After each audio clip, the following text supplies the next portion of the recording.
I've been trying to call. I've been on my own for long enough. Maybe you can show me how to love. Maybe I'm going through withdrawals. You don't even have to do too much.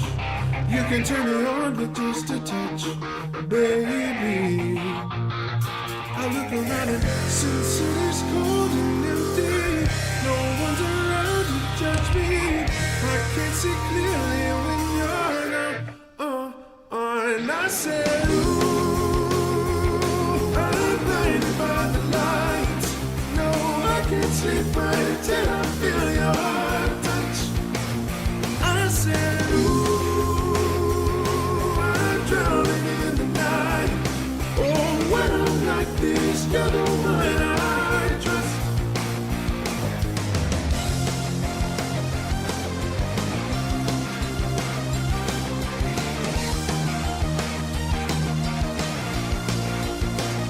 I'm running out of time, 'cause I can see the sun light up the sky. So I hit the road in overdrive, baby.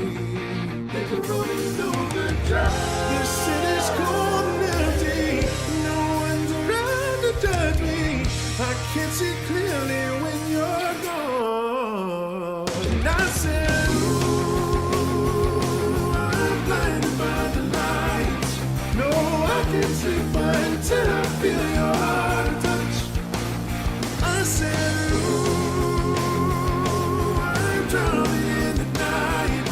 Oh, when I'm like this, you're the one I trust. I'm coming back to let you know I can never say it on the phone. But whenever let me go this time, I said, ooh, I'm blinded by the lights. No, I can't sleep right until I feel your touch.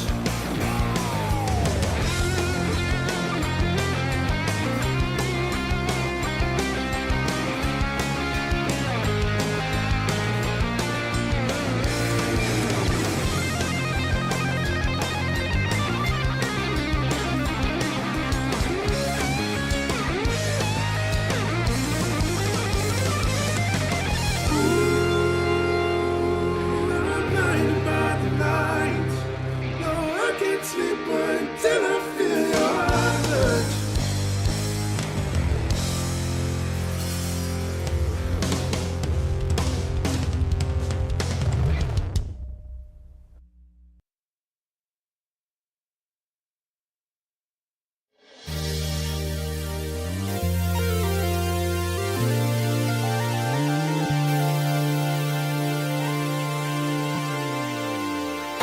Feel free to be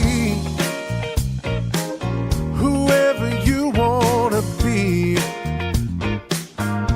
Feel free to dance, feel free to sing, just feel free. Feels like the world is picking on ya. Feels like it's picking on me. But trying to please. Oh, yes. Feel free to dance. Feel free to sing. Just feel by God free. This is the two-tone by God pod. Staying way too high on the wins, way too low on the losses. And there's no win or loss to talk about today in terms of the Tennessee Titans because it's over. Season's over, guys. Yesterday, Sunday afternoon, I usually rush home from church, try to get home for kickoff. No rush yesterday. Stayed around, talked to people, hung out at church afterwards, which is not a bad thing to do, but, you know, it was just a quiet Sunday afternoon. No Titans on. But I did watch the playoffs. I've watched all of the playoff games so far. I plan to watch the other ones today. And this is a great time of year. all the great annual holidays that we have. We had Christmas, then we had New Year's, and then yesterday we had the day that the Dallas Cowboys get eliminated from the playoffs, and now up next is Valentine's. You know, I consider the day that Dallas melts down in the playoffs, I consider that an annual holiday. We should have left the tree up. We really should have just left the tree up until that's going to be a new rule. Hey, honey, let's leave the tree up until Dallas gets eliminated from the playoffs. Then we'll take it down. Telling you what. Good to see Dallas get eliminated. I know they're in another conference. They really don't have much to do with the Titans. But dang it, I hate the Cowboys. And so I was glad to see them lose to the Packers. Hey, so somebody's already talking about it. I want to just acknowledge this real quick. There are people saying that Mike Vrabel would be a good fit in Dallas because a lot of people think Dallas is going to fire Mike McCarthy. And they very well may. They very well may. But I can't believe there are people who think Vrabel would be a good fit in Dallas. I mean, I'm not saying they won't do it. I just think it would be horrible for everyone involved. First of all, we all know Mike Vrabel, you know, when he comes in, he wants to run this thing, right? He wants to run it. He wants to do it his way. How well do you think Mike Vrabel would do with Jerry Jones leaning over his shoulder the entire time? Can you imagine? I mean, if this guy couldn't make it work with Amy Adams Strunk and Rand Carthon, what makes you think he's going to be able to see eye to eye with Jerry by God Jones? Are you kidding me? That's crazy. Also, another reason that I think it would be horrible is because Vrabel, you know, he likes to keep things low key. He likes to keep his cards close to the vest.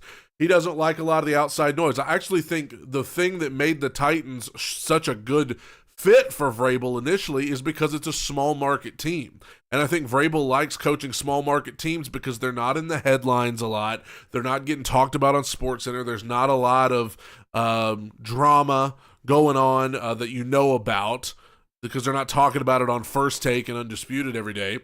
But Dallas is a literal soap opera. I mean, Dallas is constantly talked about. It doesn't matter what their record is. It doesn't matter who's the quarterback. It doesn't matter if they're in the playoff hunt. Dallas is always going to be talked about, and it's going to be treated like a soap opera. And I can't imagine Mike Vrabel doing well with that. I just can't believe there are people who think Vrabel's a good fit for Dallas. And this is the cherry on top. No team in the NFL has more primetime games every year than the Dallas Cowboys. They have more primetime games, Sunday night football, Monday night football, Thursday night football. The Cowboys are always in primetime. Do you know how sick of watching the Cowboys people would be if they had to tune into every Cowboys primetime game and watch Vrabel try and establish the run for 4 hours? Can you imagine? I think it would be horrible. Now, I think the Cowboys, if anybody, I think they will pursue Bill Belichick because, you know, Jerry Jones probably knows Belichick well. I don't think Belichick will do great there either. Belichick and Jerry Jones working together, I can't imagine. But hey, I think that's much more likely and much more possible than Mike Vrabel. Do you not think it's kind of weird? And this has turned into like an anti-Vrabel podcast. I have already said I like Vrabel and I think he's a good coach and I think he deserves to go somewhere. But how weird is it that initially I was led to believe that Vrabel's irreplaceable? Oh, it's such a mistake to let him go. Oh, people are going to be chomping at the bits to bring this guy in. Has anybody even heard about Mike Vrabel even getting an interview? I mean, to be irreplaceable and just the greatest coach of all time, why is nobody, like, I was told people were going to be lined up at his door to interview him. I haven't heard the first thing. about, and I'm not saying it won't happen. I'm just saying at this point, we're hearing every day about this team is going to be interviewing this guy and that team's going to be interviewing that guy. Nothing about Mike Vrabel yet. We haven't heard a word. He got fired and then he just disappeared. Now, part of that, there are some rumors that he might want to take a year off. That may be true. Maybe people have heard that. They know that, so they're not even trying because they know he's taking a year off. I don't know. Some people have speculated that Vrabel might want to return to college football. I don't know. But enough about the old coach. I don't want to just make this podcast all about Vrabel. I just saw the stuff about him going to Dallas and was like, what? What I do want to talk about that as relates to the Titans, because obviously I'm going to talk about the wild card playoff games that we've seen so far. Obviously, I am going to talk about the games to come and what we've seen and what we will see through this wild card round of the playoffs. But first, I want to talk about the Titans head coaching vacancy. This is two-tone talk. We talk two-tone on here first and foremost. And the Titans have been interviewing different guys. They've had interviews most every day. Obviously, there are some guys that they're having to wait to interview because they are guys who are currently coaching in the playoffs, and they are putting their full attention toward that, and we understand that. But as of now, I think there are 9 guys that the Titans have asked to interview. By my calculations, the Titans have asked to interview 9 different dudes. And so I have ranked them from 1 to 9. I have ranked them from 1 to 9, starting at 9, all the way up to 1 here, in terms of who I would like to see. And I will go ahead and tell you that the top 3 on this list, I would be more than happy with any of the 3 of them. Okay? So I'm going to start at number 9. Last place. Mike Kafka. They interviewed him the other day. He's the offensive coordinator for the Giants. He comes in last place on my list. I don't know why we even bother. The Giants, what have you seen from the Giants offense that made you look at this guy and say, hey, maybe we should bring him in? I will just lay down in the floor and cry if we hire Mike Kafka as the offensive coordinator, as the head coach. He's a former offensive coordinator of the Giants. If he becomes the head coach of this team, oh my gosh. I'm dealing with some allergies today, so I might be having to take a sip of my drink pretty frequently here. Number 8, Dan Quinn, defensive coordinator for the Dallas Cowboys. I would have actually had Dan a little higher on the list before yesterday, but after watching what happened yesterday, it moves Dan Quinn down the list. First of all, y'all already know, I don't want a defensive guy. I don't want a defensive guy to come in to be the head coach. There are some, I'm not saying that Dan Quinn doesn't deserve a chance to be a head coach somewhere because, he took the Atlanta Falcons to the Super Bowl. He coached the Atlanta Falcons to the Super Bowl. He has done a good job in Dallas until yesterday. But I don't want a defensive coordinator as the head coach of the Titans, especially one that just got toasted by the Green Bay Packers in the playoffs. So Dan Quinn is number 8. Some people actually might have Kafka ahead of Dan Quinn just for the simple fact that Kafka is an offensive guy. But for me, I've got Dan Quinn at 8, Kafka at 9. Number 7, Aaron Glenn, defensive coordinator for the Detroit Lions. He is a respected coach. He is well respected. And honestly, I'm not here to say that he would necessarily be a bad head coach, but he's this low on the list for me for the simple fact that he's a defensive guy. And I know that defense is important. I'm not saying that we should totally gloss over defense, but I am saying the Titans have had their fair share of defensive head coaches. And our defense does pretty well while our offense languishes in the corner. So that's the only reason. Aaron Glenn, I'm sure, would be a more than capable head coach somewhere, but I just don't think he's a good fit in Tennessee. So that's why I've got him low on the list. Number 6, Antonio Pierce, who has been the interim coach for the Raiders. I mean, this is kind of another defensive guy, and Antonio Pierce is a good coach.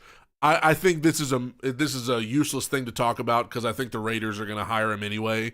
Obviously, you have players on the Raiders team who are saying, if they don't hire this guy, I am demanding a trade. Like, the players believe in him, and it seems all but obvious that the Raiders are likely going to hire Antonio Pierce to be their coach. But the Titans did interview him. I like Antonio Pierce. He just reminds me a lot of Vrabel. He reminds me a lot of Vrabel. Been in the league, knows his way around, players like him, well respected, but he's going to come in here and try to run old school, and I don't want another Vrabel. All due respect to Vrabel and what he accomplished, I don't want another Vrabel, and that's what I see when I look at Antonio Pierce. Number 5, Frank Smith, offensive coordinator for the Dolphins. It's tough because you might ask yourself, wouldn't any offense immediately be better if they had Tyreek Hill? Like, how much is Frank Smith benefited from having the fastest guy in the NFL lined up at wide receiver? I mean, he's benefited from having a lot of speed in Miami. But with that being said, Frank Smith would be a hire that you could probably talk me into. Like, if the Titans announced that they were hiring Frank Smith as their head coach, a part of me would be bummed because I think there are much better options. But I could be talked into Frank Smith. I could be talked into it. It might take me a couple weeks, but I could be talked in to being excited about Frank Smith if I had to. Okay. Number 4, some of you are not going to like having a defensive guy that's high on the list, but I said Mike Macdonald at number 4, defensive coordinator for the Ravens. Here's the thing about Mike Macdonald, because I've been reading up on these guys. Yes, he's a defensive guy, and a lot of people that immediately turns him off. But if you told me the Titans were going to hire a defensive guy, I would want it to be Mike Macdonald, because I at least think that Mike Macdonald would be smart enough to get a good offensive coordinator and give them, I think Mike Macdonald at least has an understanding of what it takes to, succeed offensively in the NFL. Even if he's not an offensive guy, he's not old school. He's not, from this mentality is we got to establish the run and then we got to play sound, disciplined defense, and that's enough. Like, I would not be devastated if we hired Mike Macdonald. That's the only defensive guy in this lineup that I would be fine with. I would still have, I would still roll my eyes a little bit because it is a defensive guy. But, like, if it had to happen, if we had to hire a defensive guy, I'm taking Matt Macdonald. At number 3, now I've already told you, these three, top 3, I would consider any of these 3 to be a home run. And the top 2 I would consider a grand slam. Number 3, Brian Callahan, offensive coordinator for the Bengals. I would consider this to be a home run hire. A guy that I wasn't necessarily sure about in the beginning. Didn't know a lot about him. And I was hesitant because anytime you got an offensive coordinator who's playing with a quarterback as good as Joe Burrow, you're automatically going to think, is the offensive coordinator that good, or is he just getting bailed out by a stud of a quarterback? But what I like about Callahan, look at what the Bengals were able to do with Jake Browning at quarterback. I know they missed the playoffs. They came up a game or two short. But, this offense really kept right on a going when Joe Burrow got hurt and they had to go with Jake Browning. T. Higgins was hurt a lot, and this offense just continued rolling. And we've heard players like T. Higgins and Jamar Chase who have said over the last couple of weeks that Brian Callahan is the backbone of this Bengals offense, or they've raved on and on about him. And so I really like Brian Callahan, and I would consider him to be a home run hire, even though I've got him third on this list, and y'all already know who the top two are. But even though I've got him third on this list, I think Brian Callahan would be a home run hire. And real quick, whether he's the guy they hire or not, there was this clip that has been surfacing on Titans Twitter of Brian Callahan talking about his methods offensively. I want you to listen to this. Just listen to, I'm going to try to read along. This is what Brian Callahan, offensive coordinator for the Bengals, head coaching candidate for the Tennessee Titans, this is what he had to say about offense. He said, the teams that win the most games are generally teams that pass the ball the best. That's usually because they have really good quarterbacks.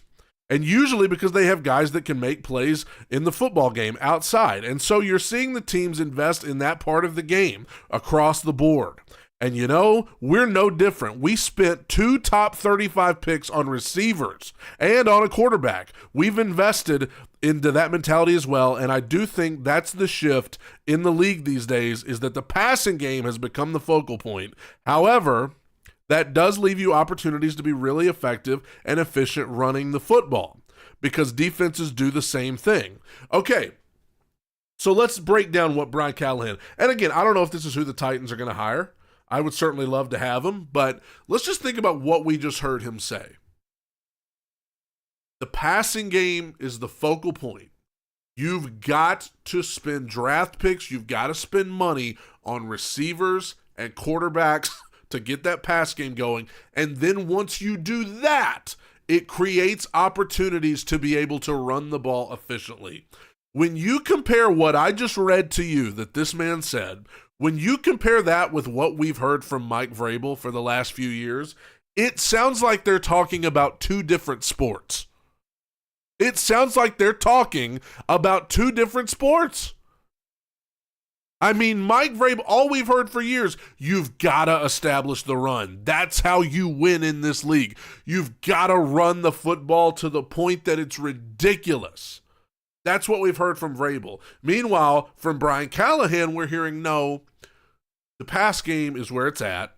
You've got to be able to throw the ball. You've got to be able to get the ball down the field. And once you're able to do that, once you're able to protect the quarterback, once you're able to have a good quarterback that can throw it downfield, once you're able to have wide receivers who are fast, who can get open, who are big and physical, and can make plays on the ball, then it creates opportunities to get the run game going.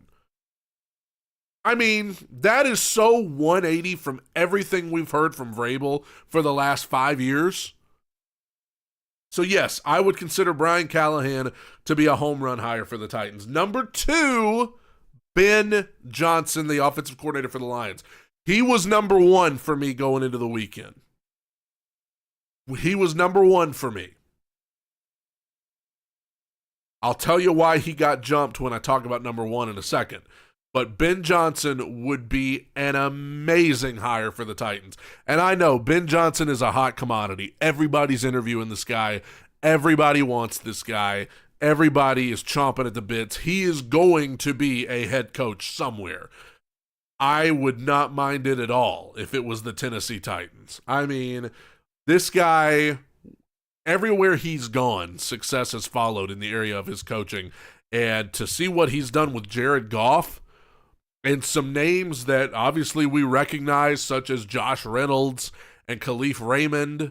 And then you've got Amon-Ra St. Brown, who was a later round draft pick at wide receiver, and Laporta, the tight end. Like, to see what he's done with these guys that not a lot of people even knew. And I'm not saying, obviously, you give the most credit to the players, but, I mean, you saw last night, especially in the first half against a good Rams defense, this guy's good.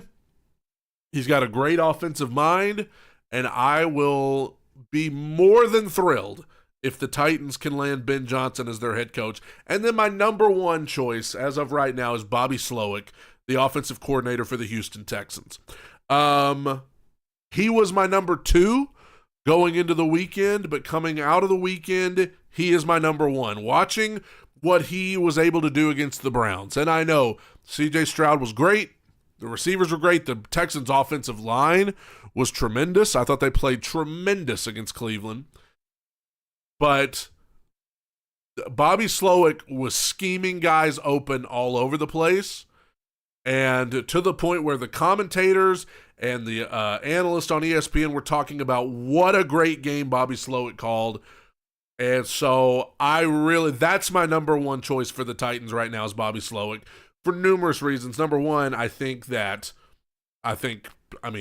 a brilliant offensive mind to do keep in mind the other night with Houston, and I know there were 2 pick sixes, but he was able to put together that game plan against one of the best defenses, if not the best defense in the NFL during the regular season.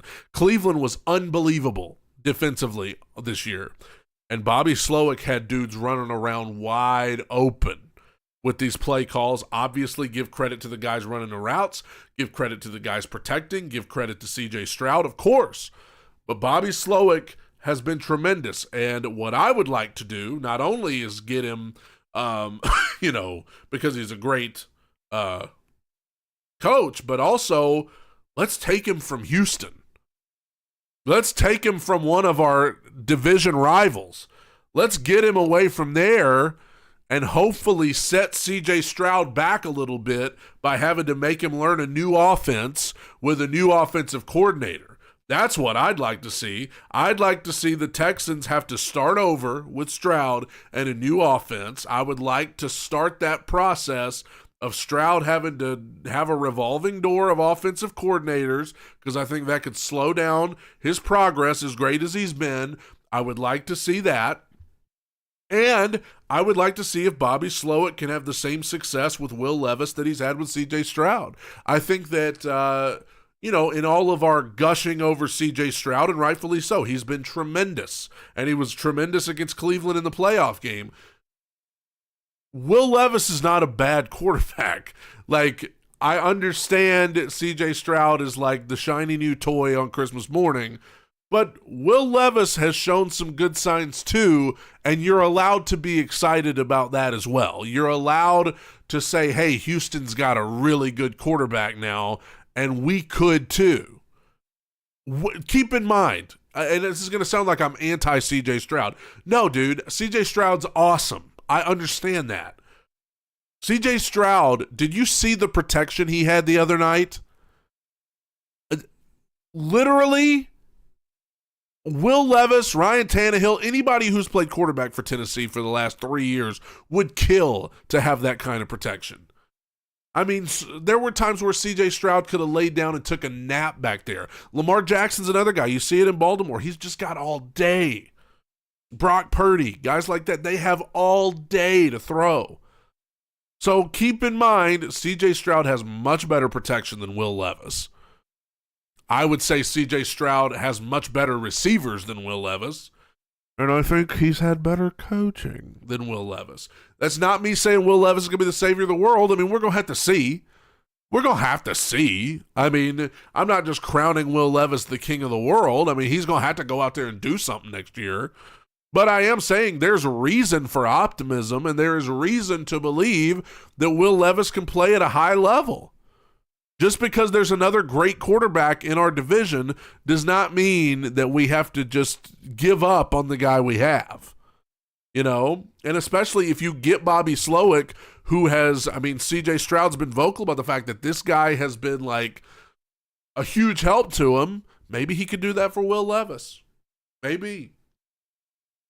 But that's my number one choice is Bobby Slowick. But if we got Ben Johnson or Brian Callahan, I would be thrilled with that.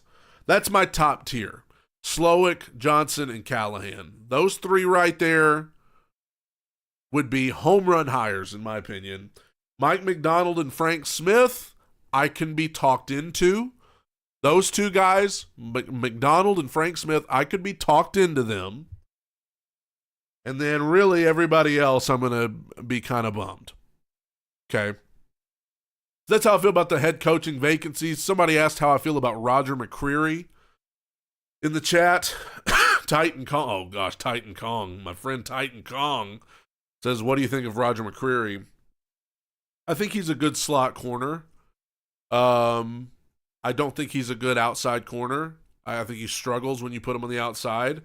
So I think He, I think he's a slot corner, and I think he's improved. I think there's reason for optimism there.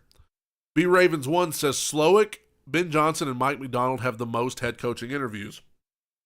And that leads me to my prediction as to who the Titans will hire. Right now, I do think Bobby Slowick and Ben Johnson will be head coaches somewhere, and Mike McDonald too. I think they will be head coaches somewhere next season. I just think there are so many teams lined up to interview them that I think they're going to have their choice. I think there's going to be a lot of teams make offers to them. They're going to have their choice. I'm going to predict that the Titans end up with Callahan. I think they're going to end up with Callahan, and I'll be fine with that. I think they're going to end up with Callahan just because he doesn't have as many interviews, so not as many offers are going to be on the table for him. So I'm going to predict Callahan, but I'm holding out hope for Slowick. And obviously there is connection between Bobby Slowick and Rand Carthon, so that's something to think about as well. So that's my thoughts on the coaching. Let's talk about the playoffs. Playoffs? So the playoffs started Saturday.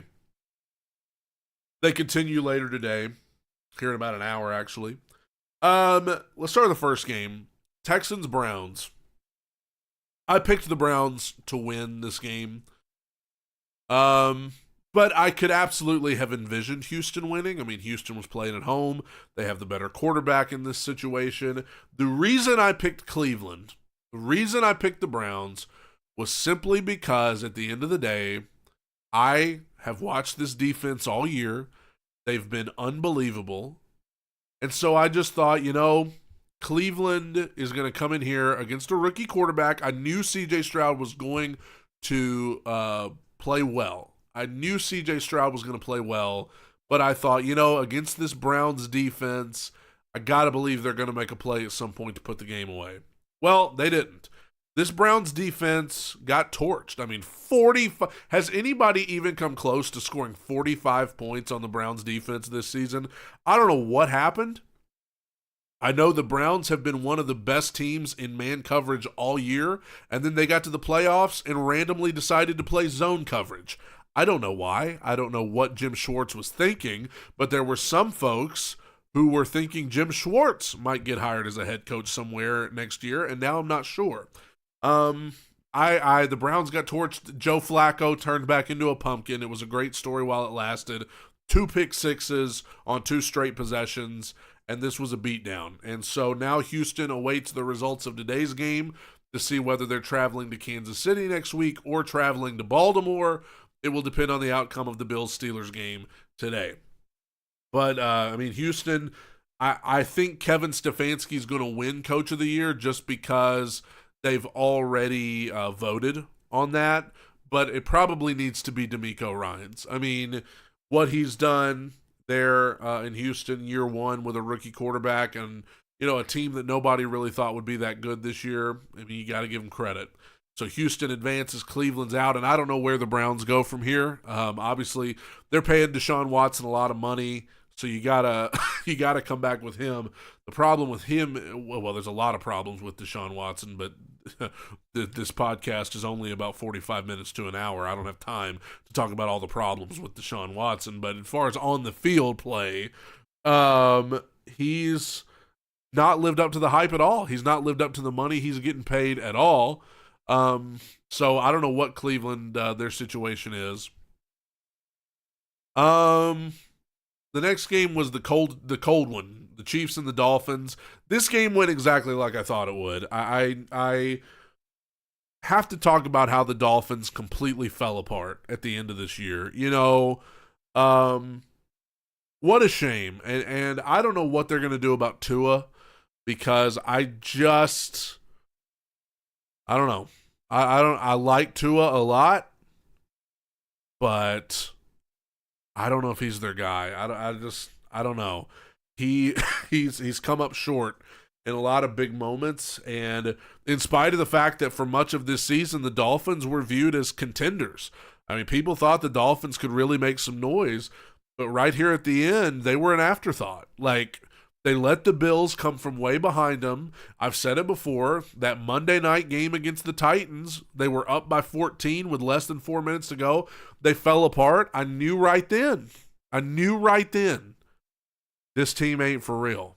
Because the good teams, that game was late enough in the season that it was like, you know what? The real contender teams don't let stuff like this happen at home. And so they let the Bills come back and take the division. Tua looked absolutely miserable against Kansas City. It was like negative 8 billion degrees. And the Dolphins, looked like a team that was ready to go inside and get warm. And the Chiefs looked like a team that was cold but wanted to win. And so now the Chiefs advance. The Dolphins are out. And the way this season ended has to leave a horrible taste in the mouth of the Miami Dolphins. Has to. I mean, as good as they looked at one point, and then you don't even win your division. Keep in mind, if they had held on and beaten the Titans in that Monday night game, they would have been playing in sunny, warm Miami, Florida, where it was 70 degrees on Saturday night. Instead, they're playing in Kansas City in negative 37-degree weather, and it looked like they never even had a chance. So, I don't know. The Chiefs win. And as long as the Chiefs are in it, you better take them seriously because they've been there, done that. They know how to do it. We go to Sunday to the Cowboys and the Packers. The Cowboys. I can't stand the Cowboys. I wanted them to lose this game like most of you did, but I didn't think they were going to. I watched this game with a buddy of mine. We both hate the Cowboys. We literally got together to root for the Cowboys to lose. And right before the game started, I said, you know what? I was like, there's no excuse for the Cowboys to lose this game. They're the number 2 seed. This game's in Dallas. They're playing a Green Bay team that it feels like just kind of squeaked into the playoffs. The Cowboys are better than the Packers on paper in every way. The fans are going to be going nuts. The Packers are young. There's no way that the Cowboys can lose this game. This was don't let the final score fool you. The final score is not even indicative of how bad of a beatdown this was. This was all Green Bay from start to finish. It was all Green Bay from start to finish. And Jordan Love, we've all kind of gone back and forth on him. It's like sometimes he looks okay. Sometimes he looks a little rough. He was outstanding against Dallas. And look at Green Bay's wide receivers. I mean, we don't even know who they are. They're a bunch of no-names. And Jordan Love, I mean, he was just, and I watched a Dallas defense just absolutely quit. They quit. In the second half, they quit. And, Aaron Jones had 3 touchdowns. Jordan Love threw 3 touchdowns. This was a beatdown. And if I'm Jerry Jones, if I'm the Dallas Cowboys dude, I don't even know where to start. I don't even know where to start to kind of unpack this. This is inexcusable. This is inexcusable for the Cowboys to do this. All the talent they had in a favorable matchup at home against Green Bay, and you're going to lose like that? That's embarrassing. That is horrible. So Green Bay moves on. They're going to play San Francisco next weekend. And if I'm the 49ers, man, if 49ers better come ready. Because this Packers team, they're playing with house money. Sunday night, last night, it was the Matt Stafford homecoming, the Rams and the Lions. Absolutely the best, most entertaining game so far. It was the only close one. I've championed the cause of the Rams for weeks and months. I have told y'all the Rams were a sleeper team that can cause troubles in the playoffs, and they almost did. The Rams And I'll go ahead and tell you, I'll champion the cause for him next year. I'm telling you, they're going to come back next year, and if Stafford's back, which he may not, he's pretty banged up, he may retire, but Matt Stafford is a top 10 quarterback in the league. He's still playing at such a high level. You still got Cooper Kupp, Puka Nacua. Let me say this. C.J. Stroud has been amazing, and he's going to win Offensive Rookie of the Year, but Puka Nacua should win Offensive Rookie of the Year because what this guy has done for the Rams is unbelievable. He is unbelievable, and he was available for the Titans to pick in the 5th round last year, and we didn't do it. 5th-round wide receiver who is lighting up the league, and we could have had him. Anyway, yeah, the Rams played well. I mean, they just you can't settle for field goals on the road in the playoffs, and they kept settling for field goals. Now for Detroit, how do you not feel good for Detroit? I mean, this scene that I saw at the end of the game when they finally were taking the knee and they were going to win reminded me of why I love football and why I love sports. People in the stands crying because it's been 30 years since the Lions won their division.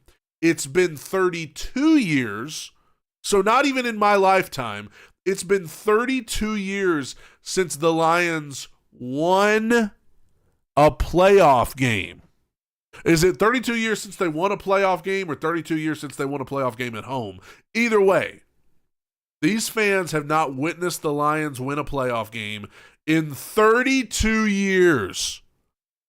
So when I see Jared Goff taking that knee and they're getting shots of the fans in the crowd just sobbing, grown men sobbing, I was like, dude, this is awesome. I was like, this is incredible. Good for the Lions, good for Dan Campbell, good for Jared Goff. Good for the city of Detroit. I mean, they have suffered through over 3 decades of mostly horrible football. And so to see that scene last night was awesome. So good to see that. And of course, it's especially good for Jared Goff. I mean, lest we forget, he was traded to the Lions for Matthew Stafford. Essentially, they sent Stafford to the Rams, and Jared Goff was sent to the Lions pretty much as an afterthought. I mean, Stafford went to the Rams and they won the Super Bowl, and the Lions had Goff, and it felt like Goff was just a placeholder. He's just there till they draft their guy. You know, Goff's just he's going to be a 1 to 2 year guy. But look at this fella. I mean, kudos to him because this storybook. I know the Rams are fine. I mean, they won their Super Bowl. They got what they wanted out of Stafford. But what a cool moment for Jared Goff. Not just to be the quarterback of the Lions team that finally wins a playoff game, but to be the quarterback of the Lions team that wins a playoff game, and that game is against the team that traded you away because you couldn't get them where they wanted to go. That's pretty cool. And I don't know, the Lions don't know who they're playing yet. They face the winner of the game tonight between the Eagles and the Bucks, but I think they can beat either one of them. I think they can beat the Bucks. I think they can beat the Eagles. I think it'll be tough, but they can beat either one of those two. And kudos to the Lions. So we've got 2 more playoff games today. The Steelers and the Bills finally going to play their game. As you guys know, I am picking the Bills to win that one. I think, the elements, I don't know who that's going to favor. The snow, the cold, I don't know who that's going to favor because it might give the Steelers more of a fighting chance than they would have had, because they've got Najee Harris and he can run the ball. But at the end of the day, I'm going to go with the Bills. They've got more momentum coming in. And then tonight, the Eagles and the Bucks, I'm still going with the Eagles, even though AJ's out. Jalen Hurts is hurt. It just seems too obvious and too easy to bet against the Eagles right now. So I'm going to go with Eagles over Tampa Bay. Give me the Bills and the Eagles, but I'm 1-3 on picks so far.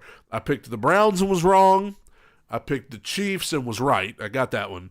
I picked the Cowboys and was thankfully wrong. And then I picked the Rams last night, and I was wrong about that. So I'm 1-3 so far. So the fact that I'm picking the Bills and the Eagles might be smart to put money on the Steelers and the Bucks. You know, this is the Two-Tone Talk by God pod. I don't expect that the Titans will make a hire this week because I don't think they're going to be able to interview Ben Johnson or Bobby Slowick for at least another week, and y'all better not hire nobody until y'all have at least gotten to talk to those two. All right, and y'all better not hire Kafka or Quinn or Pierce or whoever that other guy was that I had down there. What was his name? Aaron Glenn. Y'all better not hire nobody like that. You're going to pull the plug on Vrabel, you better go out there and get some young offensive mind. It's a Two-Tone Talk by God pod. We're staying way too high on the wins, way too low on the losses. Thank you for joining me. As of right now, I will be back Friday to talk a little more about everything going on. If something crazy happens between now and then, we might do an emergency episode, but I don't anticipate anything too crazy happening this week. I will see you Friday. Thank you for joining me. Everybody go sub to the Two-Tone Talk YouTube channel. You can listen to this podcast on Spotify or SoundCloud, and you can follow me on Twitter, X, at @Two-Tone_podcast. You guys are the best. Thank you for listening. Tighten up. Bye, everybody. Like it's picking on me, but trying to please everybody, that ain't no way to be. So many people try to get you to fit their mold. I think it's time for a change.